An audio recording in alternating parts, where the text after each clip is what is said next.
Kalau benar seorang istri mengidap penyakit, tentu harus dicek dulu, dicek ulang, apakah suaminya juga mengidap. Iya, cek-cek aja. Jadi gimana ceritainnya? Bingung juga saya. Dokter gak pernah mengeluarkan cerita tentang sesuatu penyakit seseorang kepada publik.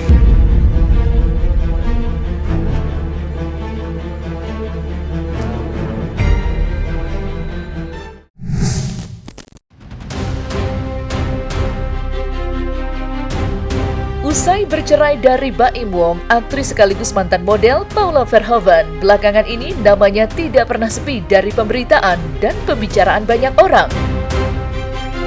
Dan yang menyedihkan, perceraiannya dengan Baim Wong tidak hanya menyoal isu perselingkuhan atau adanya orang ketiga dalam rumah tangga, sebagaimana yang selama ini kerap dituduhkan Baim dan kuasa hukumnya terhadap Paula, tetapi juga melebar hingga ke persoalan privat, yakni tersebar luasnya riwayat penyakit Paula yang diduga mengidap penyakit sebelum menikah. Iya, kabar Paula yang diduga mengidap penyakit ramai menjadi perbincangan usai salinan surat cerai Baim terhadap Paula tersebar luas di media sosial. Dari situlah pula panen hujatan, berbagai cercaan seperti tidak ada habisnya dialamatkan pada Paula. Ibarat sebuah luka yang belum kering, kini Paula harus menerima luka baru yang tak kalah perihnya. Menanggapi berbagai tudingan miring, pengacara kondang Hotman Paris yang juga mendadak menjadi konsultan hukum Paula menyampaikan pandangan hukumnya terkait dugaan yang disebut-sebut dialami Paula. Dan jika benar Paula mengidap, maka bagaimana dengan kondisi kesehatan Baim Wong dan kedua anaknya? Karena hal itulah, Hotman menyarankan agar Baim Wong juga ikut diperiksa. Terlepas dari benar atau tidaknya kabar yang menyebut Paula mengidap, siapakah sebenarnya yang bersalah dalam kisruh perceraian Baim Wong dan Paula hingga melebar menyinggung ranah privat Paula yang disebut-sebut mengidap?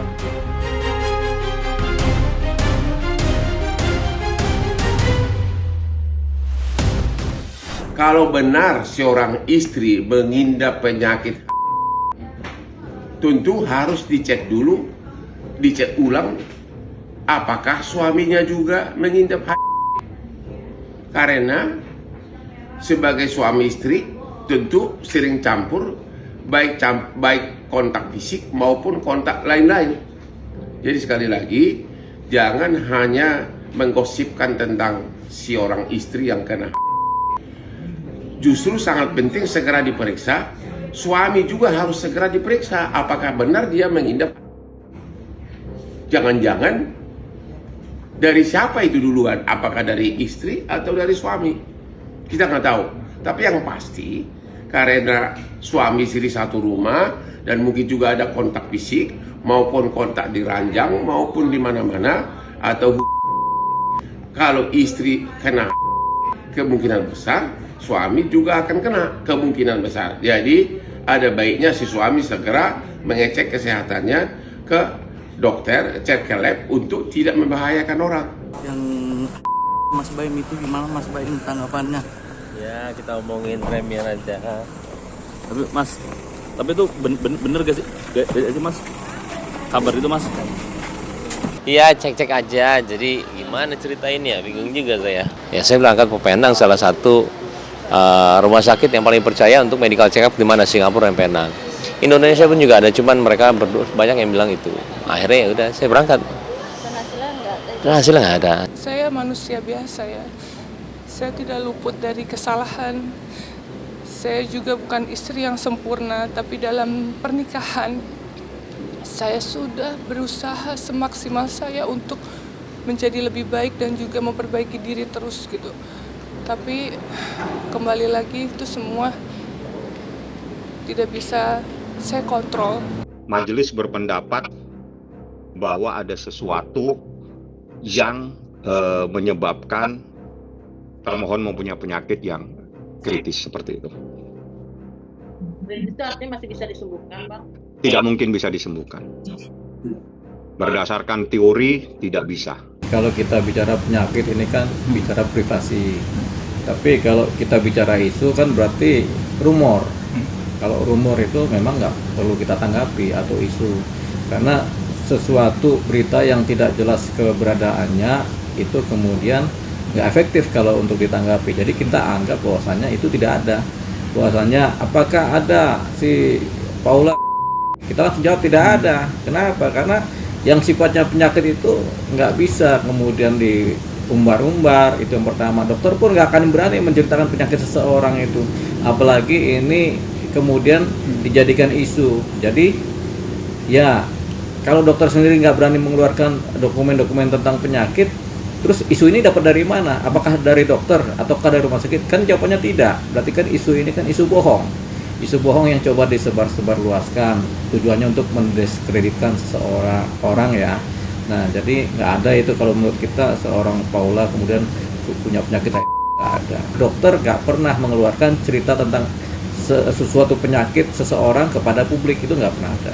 Ya tercemar Paula sebagai seorang pribadi, ya tercemar nama baiknya, pribadi dia tercemar kan gitu. Meski tidak dipungkiri, putusan Hakim Pengadilan Agama Jakarta Selatan yang menyebut Paula Verhoeven mengidap penyakit dalam salinan putusan perceraian Baim Wong dan Paula Verhoeven yang kemudian tersebar luas di media sosial dan menjadi pergunjingan banyak orang, mendapat tanggapan keras dari Hotman Paris. Sebagai praktisi hukum yang sudah malang melintang menangani berbagai kasus, Hotman mempertanyakan putusan Hakim Pengadilan Agama Jakarta Selatan yang menerima kesaksian 2 orang saksi yang jelas-jelas bukan berprofesi sebagai tenaga medis atau dokter dari rumah sakit yang memeriksakan kesehatan Paula hingga disebut mengidap. Mengingat dokter yang memeriksakan Paula tidak bersedia hadir di persidangan sebagai saksi dengan alasan menjaga privasi pasien. Dari fakta persidangan itulah, Hotman menyayangkan sikap hakim yang dianggap keliru dalam mengambil keputusan. Hotman Paris tidak hanya menyentil majelis hakim, tetapi juga Baim Wong. Di mata Hotman, apa yang dilakukan Baim Wong baik sengaja ataupun tidak menyebarkan penyakit Paula yang diduga mengidap merupakan tindakan dan ceroboh. Bagaimana tidak, tindakan Baim tersebut akan mempengaruhi masa depan kedua putranya.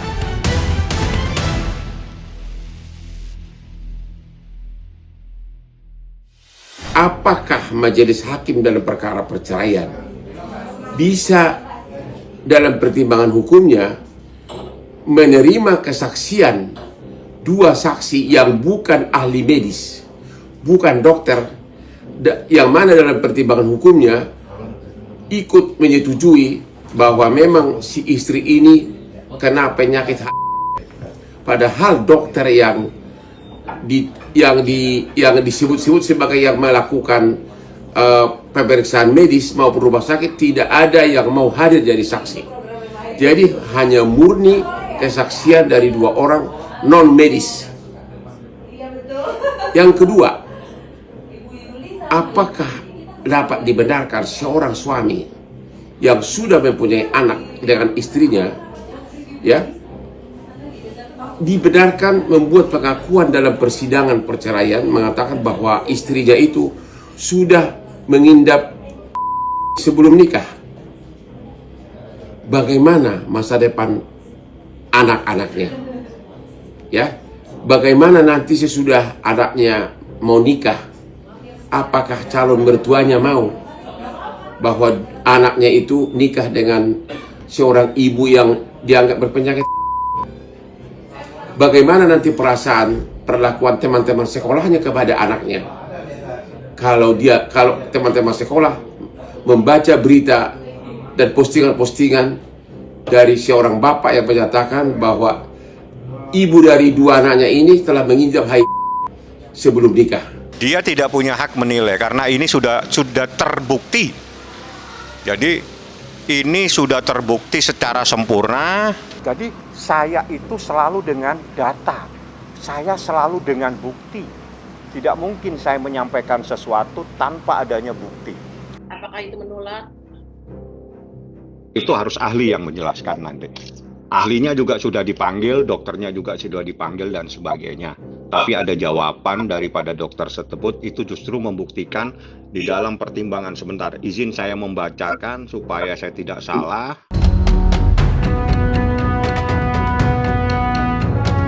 Percikan konflik rumah tangga Baim Wong dan Paula Verhoeven yang berakhir pada perceraian sebenarnya sudah berlangsung cukup lama.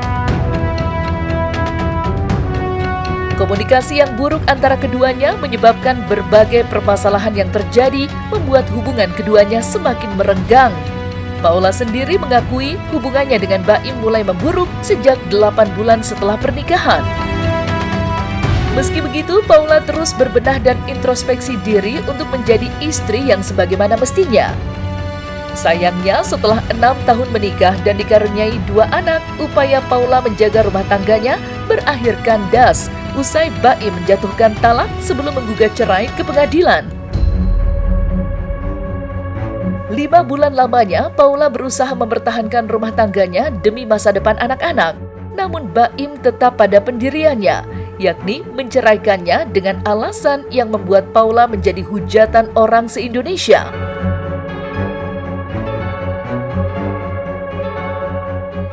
Pas waktu menikah, gesekan mulai. Karena kan aku juga alfa, beliau alfa. Gitu. 8 bulan nggak ada gesekan?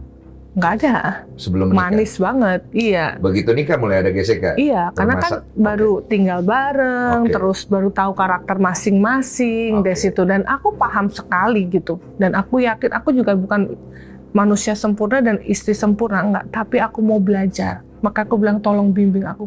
Kalau aku nih perempuan maunya tuh, kalau apa-apa langsung diomongin kan, selesai gitu. Oke, tipe yang kayak tipe gitu. Cuman mungkin laki-laki ada beberapa yang kayak udahlah, dinantiin. Jadi akhirnya jadi bola salju. Saya juga bukan istri yang sempurna, tapi dalam pernikahan saya sudah berusaha semaksimal saya untuk menjadi lebih baik dan juga memperbaiki diri terus gitu. Tapi kembali lagi itu semua tidak bisa saya kontrol. Tapi dari sisi saya yang bisa saya kontrol adalah saya sudah berusaha yang terbaik. Tapi memang saya bukan manusia yang sempurna dan istri yang sempurna. Itu aja yang bisa saya sampaikan. Saya menjaga nama baik dia dan juga anak-anak saya, takutnya besarnya gimana. Ya udah, ya saya di situ saya mulai tanda tanya besar lah. Apa-apa, Allah Maha Tahu di sini, Allah Maha Tahu dan Allah nggak tidur. Saya yakin Allah Maha Baik dan kita nggak bisa kontrol apa yang terjadi di luar. Yang bisa saya kontrol hanya apa yang menjadi respon saya dan menyikapi ini semuanya. Dan buat saya ini sebuah ujian naik kelas. Apapun itu, saya tidak akan dendam, tidak akan marah sama siapapun. Maafin saya juga kalau selama ini saya sama keluarga juga, ini kan menyangkut keluarga juga ya. Kayak pasti masalah saya itu mempengaruhi semuanya. Kisruh rumah tangga Baim Wong dan Paula akhirnya tidak lagi dapat diselamatkan usai Baim mengendus adanya orang ketiga dalam rumah tangganya. Dengan kata lain, Baim menuding Paula telah berselingkuh dengan sosok lelaki berinisial NS. Namun yang mengejutkan, NS bukanlah sosok asing di mata Baim, melainkan orang dekatnya. Bahkan Baim sendiri yang mengajak NS dan istrinya tinggal di rumahnya. Dan dalam persidangan, Baim memberikan barang bukti berupa rekaman video CCTV yang memperlihatkan Paula sedang berduaan dengan NS di dalam kamar. Lantas apa pembelaan Paula atas tuduhan keji Baim Wong tersebut? Dan apa pula pandangan hukum Hotman Paris mengenai tudingan perselingkuhan yang menerpa Paula Verhoeven?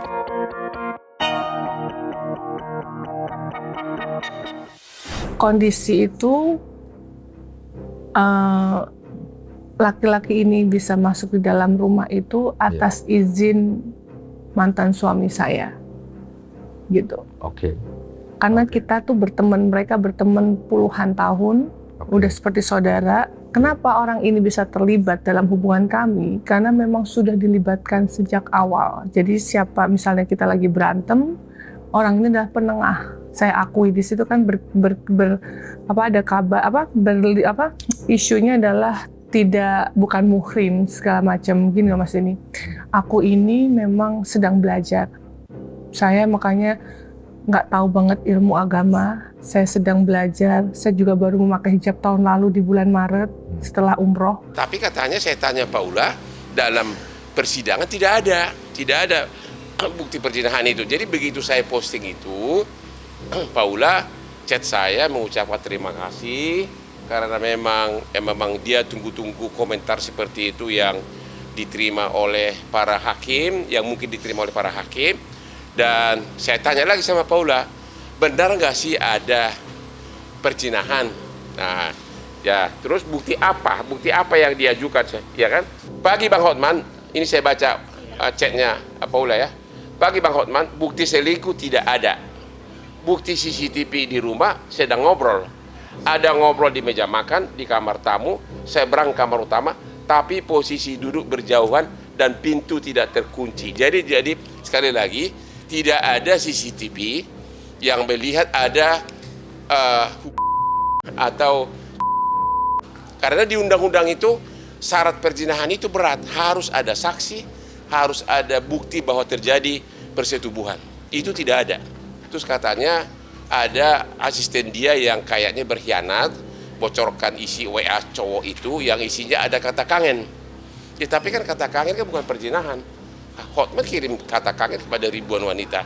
Tapi cowok itu memang tamu keluarga sama Paula dan suaminya memang diizinkan nginap di rumah itu. Jadi bukan cowok yang datang untuk mengincar bini orang gitu loh. Memang tamu keluarga dan nginap di situ. Ditemukan adanya fakta bahwa termohon telah melakukan perselingkuhan dan dikategorikan sebagai istri yang nujus atau istri yang durhaka kepada suaminya. Itu adalah penilaian hakim berdasarkan fakta dan bukti-bukti di persidangan. Seperti itu. Menghadapi banyaknya hujatan, Paula Verhoeven sepertinya tidak mau ambil pusing. Alih-alih menanggapi berbagai tudingan miring yang dialamatkan pada dirinya, Paula lebih memilih diam dan merefleksikannya dengan pesan motivasi untuk menyemangati dan merayakan hari meski kini ia sendiri. Sipping on sunshine and strong coffee. Tulis Paula dalam unggahan terbarunya di media sosial pribadinya. Unggahan Paula pun ramai mendapat komentar, tidak sedikit netizen yang mendukung Paula. Salah satunya dari Ria Anggraini yang menulis pesan dukungan untuk Paula atas permasalahan yang sedang dihadapinya. Guys, kalian yang tidak merasakan hidup bersama pasangan NPD pasti menjudge Paula yang salah. Tapi aku paham banget apa yang dirasakan Paula. Merendah bukan berarti kita salah, tapi sudah pada titik malas ribut dan berdebat. Tulisnya menanggapi caption menyentuh Paula. Saya cukup sedih ya, karena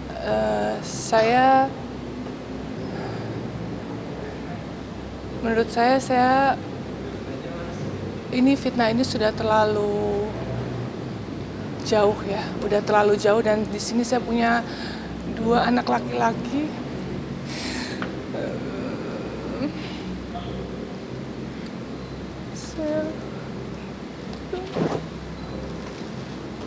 Saya punya 2 anak laki-laki yang saya selalu jaga mentalnya.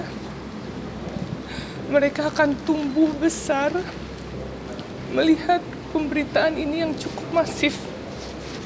Jadi buat saya melakukan ini demi anak-anak saya dan kedua orang tua saya. Dan saya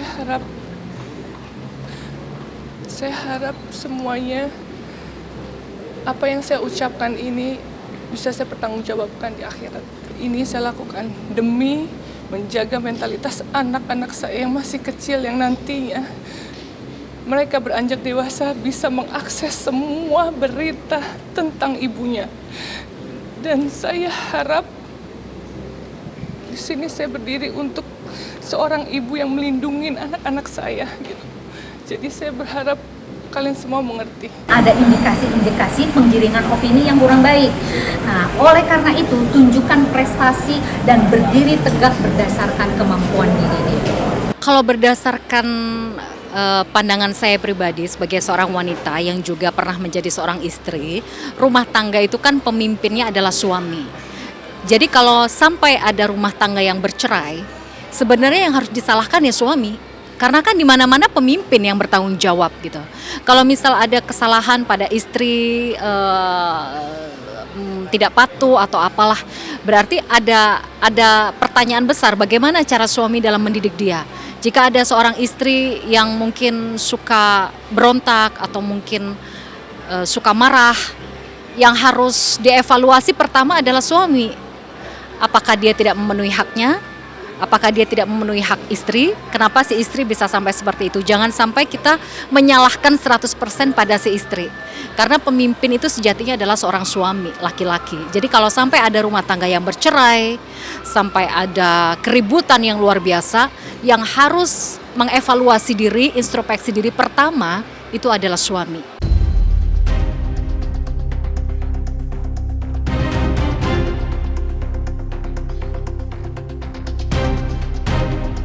Nah, selesai sudah Cumi Lovers. Jangan lupa untuk like, subscribe, dan juga share channel YouTube Cumi Cumi.